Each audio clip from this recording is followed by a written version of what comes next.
இந்தோனேசியாவில் இருக்க பாலி தீவுல ரொம்பவே பிரபலமான தீர்த்த கங்கான்னு சொல்லப்படுற இடத்துல தான் நம்ம இப்ப இருக்கோம். 1940களில் ராஜா கரங்கசன் இந்த இடத்த ஓய்வெடுக்கிறதுக்காக அவர் கட்டினதா சொல்லப்படுது. பாலினீஸோட கலாச்சாரத்துக்கும் இந்தியாவோட கலாச்சாரத்துக்கும் இடையில இருக்கிற ஆன்மீக ஒற்றுமைக்காக தான் ராஜா கரங்கசன் இந்த இடத்த தீர்த்த கங்கான்னு பேர் வச்சிருக்காரு. இங்க இயற்கையாவே ஒரு ஊற்று இருக்கு. அந்த ஊற்றை சுத்தி தான் இந்த இடத்த கட்டியிருக்காங்க. அதனால பாத்தீங்கன்னா நம்ம இந்தியாவில் இருக்க கங்கை நதிக்கு ஈக்குவலான புனிதமான தண்ணி அப்படின்னு சொல்லப்படுது. நிறைய ஆன்மீக சம்பந்த பல விஷயங்களுக்கு இந்த தண்ணியை தான் பயன்படுத்துறாங்க. இந்த இடத்தை பார்க்கிறதுக்கு ரொம்பவே அழகாவும் இருக்கு. அண்ட் இந்த இடத்தை பாத்தீங்கன்னா நிறைய போட்டோகிராஃப்ஸ்ல பார்த்திருப்பீங்க. ஏன்னா பாலின்னு சொன்னாலே இந்த ஒரு சில இடங்களை வந்து கண்டிப்பா நீங்க போட்டோகிராஃப்ஸ்ல பார்க்கலாம். 1960களில் இந்த தீர்த்த கங்காக்கு பக்கத்திலே இருக்கிற மவுண்ட் அகுங்னு சொல்லப்படுற ஒரு எரிமலை இருக்கு. அது வெடிச்சதுல இந்த இடத்தை சுத்தி இருக்கிற நிறைய இடங்கள் அழிஞ்சு போயிடுச்சு. பட் இருந்தாலும் இப்பவும் இதை நல்லா மெயின்டைன் பண்ணி நல்ல ஒரு டூரிஸ்ட் டெஸ்டினேஷனை இந்த இடத்தை நல்லா மெயின்டைன் பண்ணிட்டு வராங்க. இந்த இடத்துக்கு நான் வந்ததுக்கு அப்புறம் ரொம்பவே ரிலாக்ஸ்டா ஃபீல் பண்ணேன். அண்ட் ரொம்ப நேரம் உட்கார்ந்து ஸ்பெண்ட் பண்ண இந்த இடத்துல. சோ இந்த இடத்தை கம்ப்ளீட்டா நம்ம இப்ப சுத்தி பார்க்க போறோம். சோ வீடியோவை ஸ்கிப் பண்ணாம கம்ப்ளீட்டா பாருங்க. வாங்க வீடியோக்குள்ள போலாம். கிட்டத்தட்ட 80 கிலோமீட்டர் டிராவல் பண்ணி தீர்த்த கங்கான்னு சொல்லப்படுற இடத்துக்கு நம்ம வந்திருக்கோம். சில இடங்கள்ல ரோடு நல்லா இருக்கு, சில இடங்கள்ல ரோடு நல்லா இல்ல. பட் இருந்தாலும்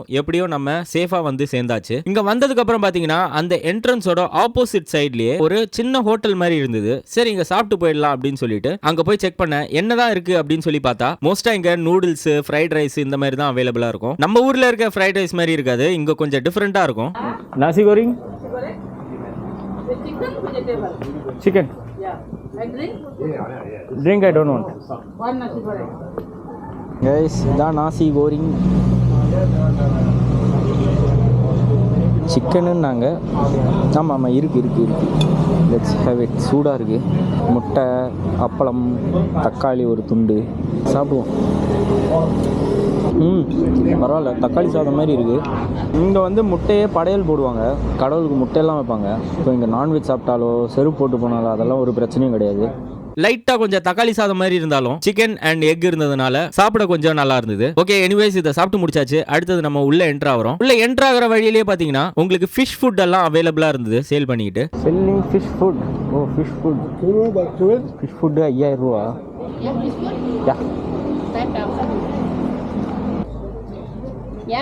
hello.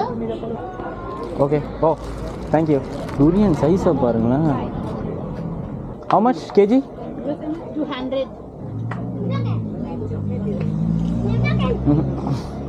It's not time, no? Already.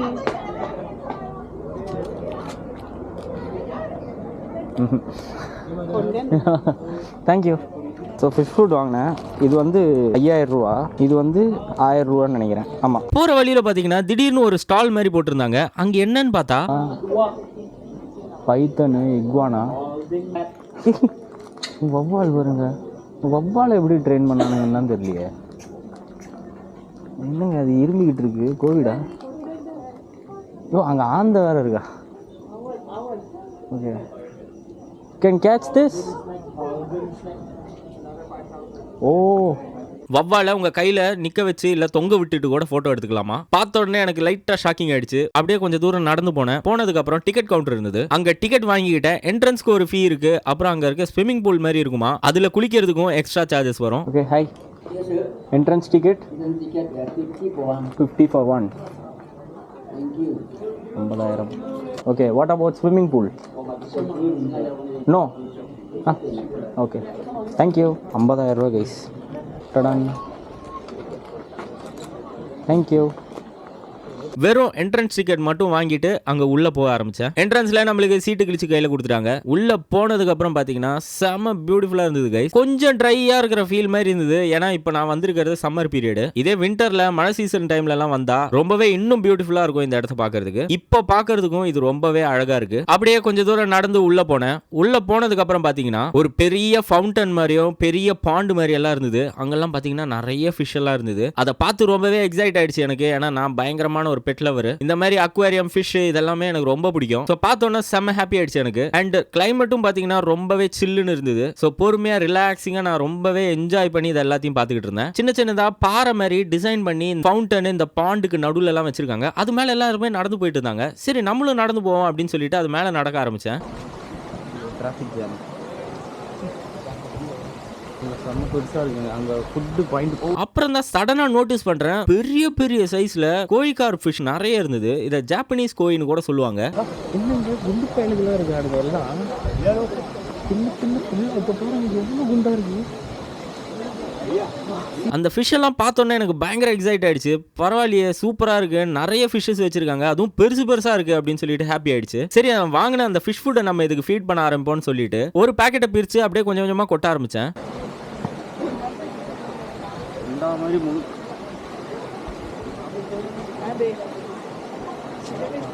எந்த ஃபிஷ்ஷுமே அதை பார்த்து சாப்பிட்றதுக்கு தயாராகவே இல்லை. அப்புறம் தான் புரிஞ்சுது. இதை நீங்களே பாருங்க, செம்ம கொழு கொழுன்னு பயங்கரமா சைஸா இருந்தது. கண்டினியூஸா இங்க டூரிஸ்ட் வந்து போயிட்டு இருக்காங்க, அதனால நிறைய ஃபீடு உங்களுக்கு கிடைச்சிக்கிட்டே இருக்கும். அதனால நல்லா சாப்பிட்டு ஃபுல்லா இருக்கிறாங்க. அது மட்டும் இல்ல, இங்க இருக்க வாட்டர் வந்து எப்படின்னு எனக்கு தெரியல, பட் இந்த ஃபிஷ்ஷுக்கெல்லாம் நிறைய இன்ஃபெக்ஷன்ஸ் தெரிஞ்சுது எனக்கு. நிறைய ஃபிஷ்ஷோட கண்ணெல்லாம் வெளியே இழுத்துக்கிட்டு இருந்த மாதிரி இருந்தது. அதே மாதிரி அது மேல நிறைய இன்ஃபெக்ஷன், ஃபங்கல் மாதிரி இருக்கிற இன்ஃபெக்ஷன்ஸ் எல்லாம் நிறைய பார்த்தேன். அதனால கூட மேபி இந்த ஃபிஷ் எல்லாம் கொஞ்சம் டல்லா கூட இருக்கலாம். நானும் நைஸா அதுக்கு ஃபீட் பண்ண ட்ரை பண்ணிக்கிட்டே தான் இருந்தேன். சில ஃபிஷ் கொஞ்சம் பொறுமையா வந்து அந்த ஃபீடை சாப்பிட ஆரம்பிச்சது.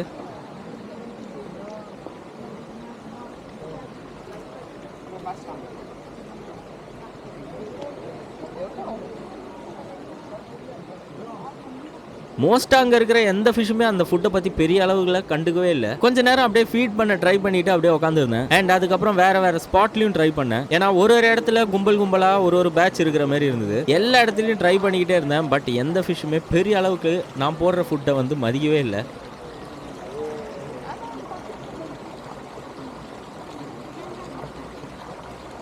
சரின்னு சொல்லிட்டு அங்க இருக்கிற எல்லா இடத்தையுமே அப்படியே எக்ஸ்ப்ளோர் பண்ணிட்டு இருந்தேன். அப்புறம் இன்னும் நிறைய இடங்கள்ல பார்த்தேன் ஃபிஷ் நிறைய கும்பலா நின்றுட்டு இருந்தது. ஸோ அதுக்கெல்லாம் கொஞ்சம் கொஞ்சமா ஃபீடு போட்டு ட்ரை பண்ணேன், ஏதாவது சாப்பிடுதா அப்படின்னு சொல்லிட்டு. ஹேண்ட் ஃபீடிங் ரொம்ப பேஷன்ஸ் தேவை.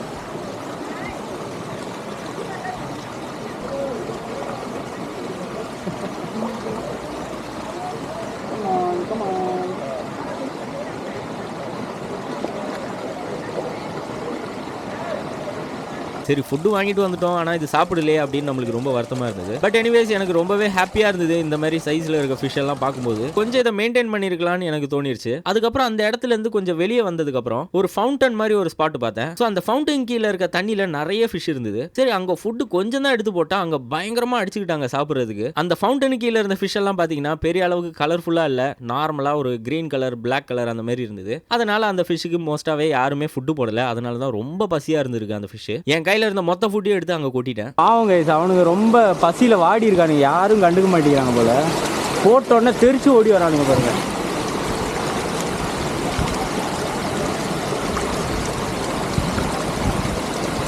அதை முடிச்சதுக்கப்புறம் அப்படியே வாக் பண்ணி இன்னும் கொஞ்சம் தூரம் போக ஆரம்பிச்சேன். அப்போ இன்னும் நிறைய பாண்ட்ஸ் இருந்தது, அங்கே இன்னும் நிறைய ஃபிஷ் எல்லாம் இருந்தது. அதை முடிச்சுட்டு அப்படியே கொஞ்சம் தூரம் போனதுக்கப்புறம் தான் நிறைய சிலைகள் இதெல்லாமே இருந்தது. ஸோ இந்த பாலினீஸ் கல்ச்சர் பார்த்தீங்கன்னா ஆல்மோஸ்ட் நம்ம ஊர் கல்ச்சருக்கு அப்படியே கொஞ்சம் சேமா இருக்கும். Swimming pool. It's looking no problem. Okay, one sec. பார்க்கலாமா? 10,000 ரூபாவா? Swimming pool. வாவ், இங்கே செம்மையாக இருக்குது.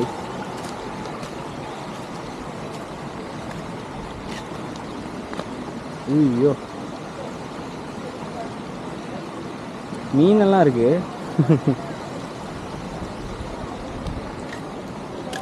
சின்ன சின்ன மீன் இருக்கு, ரொம்ப சின்ன சைஸ் மீன்.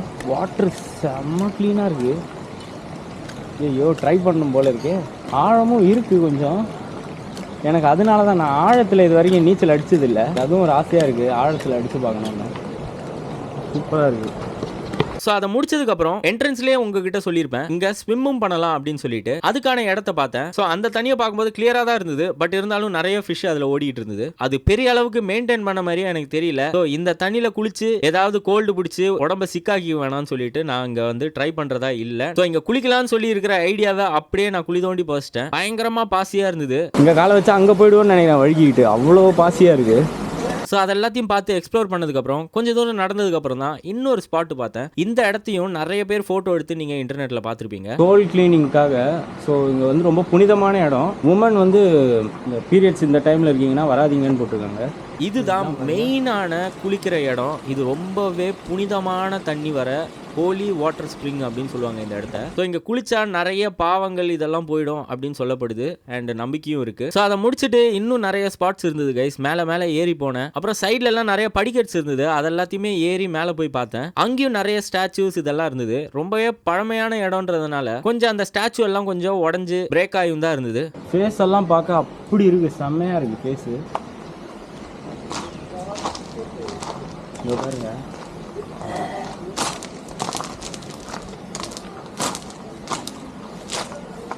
நாக்க பாருங்க அப்படியே.